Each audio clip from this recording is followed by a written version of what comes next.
Alunos, aqui nessa página, na página 144, falaremos aí sobre as dificuldades, né, que os imigrantes passaram, né, o quanto era difícil a adaptação, né? E na página 145 vamos falar aí sobre o rádio e a televisão, sobre o quanto esses meios de comunicação ajudavam, né, naquela época, o quanto eles foram importantes. Então vamos lá, olha só. A imprensa imigrante. Imagine que você tivesse de se mudar de país com sua família. Provavelmente para nunca mais voltar. Imagina. Ainda mais do que isso, imagine que as pessoas do país em que você fosse morar falassem outra língua e tivessem costumes diferentes dos seus, totalmente diferentes. Imagina aí como que seria. Você chegar num país, você não fala aquela língua, você não tem o hábito, aqueles hábitos que eles têm, os costumes que eles têm, a comida é diferente aí. Imagina. Assim era a situação da maioria dos imigrantes no Brasil no fim do século XIX e início do século XX. E ainda hoje são esses os problemas que enfrentam os imigrantes atuais. Uma das formas de o imigrante lidar com a saudade e o estranhamento é buscar a convivência com as outras pessoas do país dele. Naquela época, por exemplo, em várias regiões do país formaram-se colônias de imigrantes, nas quais pessoas da mesma etnia, como italianos, alemães, japoneses, lituanos, poloneses, ucranianos, etc., partilhavam o mesmo espaço. Foi assim que surgiram, por exemplo, os bairros italianos da cidade de São Paulo, como Belenzinho, Bexiga, Bom Retiro e Brás. Eles também buscavam integrar-se uns aos outros por meio de jornais escritos em língua estrangeira e voltados a eles e seus descendentes. Alguns desses jornais eram muito lidos. Em 1893, por exemplo, o jornal Fanfula, da colônia italiana, em São Paulo, teve uma tiragem de 15 mil exemplares. Só para ter uma ideia, o jornal O Estado de São Paulo, um dos mais importantes do país no período, teve naquela mesma ocasião uma tiragem de 20 mil exemplares. Então a gente pode ver o quanto o outro também era importante, né? Entretanto, nem todos os jornais voltados aos imigrantes eram escritos em língua estrangeira, ou seja, eram escritos com a língua deles. O colono alemão, fundado em 1836 no Rio de Janeiro, no Rio Grande do Sul, por exemplo, era escrito em português.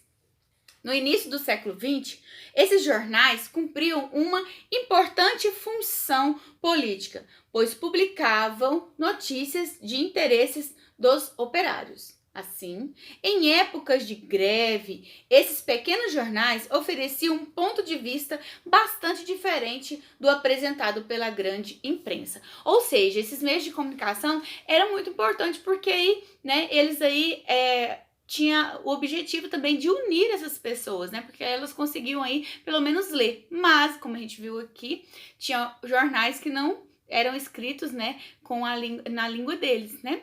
Mas aí veio o rádio e a televisão. Olha só, rádio e televisão no Brasil. No início do século XX, o rádio ainda era uma invenção relativamente nova, né? Então era muito novo e era um equipamento muito caro, né? E a gente pode perceber aqui nesse texto que fala que não tinha ainda estação de rádio e as pessoas não tinha ninguém aí querendo investir na estação de rádio. Por quê? Porque como o aparelho era muito caro, as pessoas não conseguiam nem pagar, né, nem comprar o aparelho para ouvir aí o que era transmitido. Então, ninguém quis investir aí, né, nas estações de rádio. A primeira grande transmissão de rádio no Brasil aconteceu no dia 7 de setembro de 1922, em comemoração aos 100 anos da independência.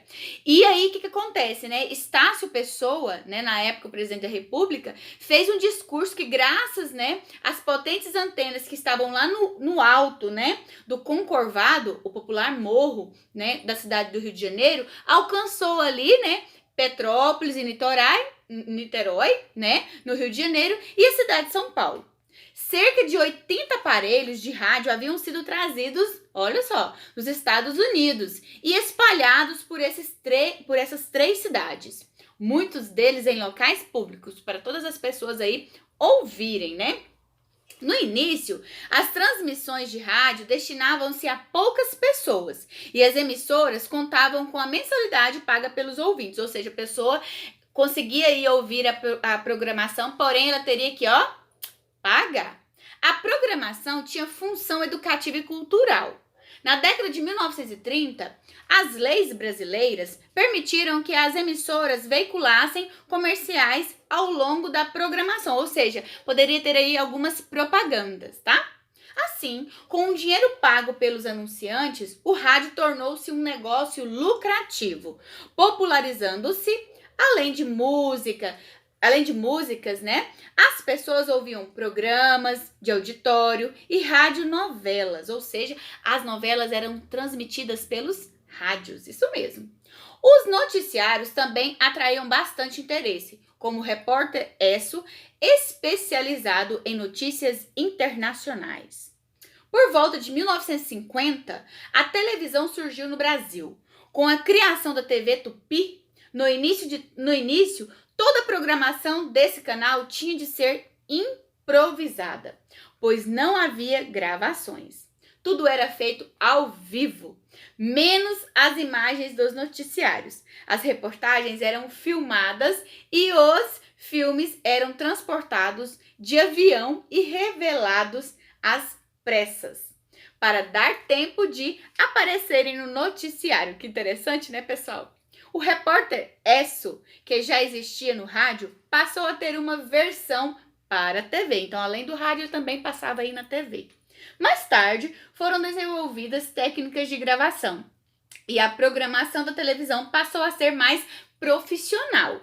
Das radionovelas surgiram as telenovelas, ou seja, as pessoas já poderiam ir assistir as novelas na televisão, que eram um verdadeiro sucesso, tanto quanto eram os programas de auditório.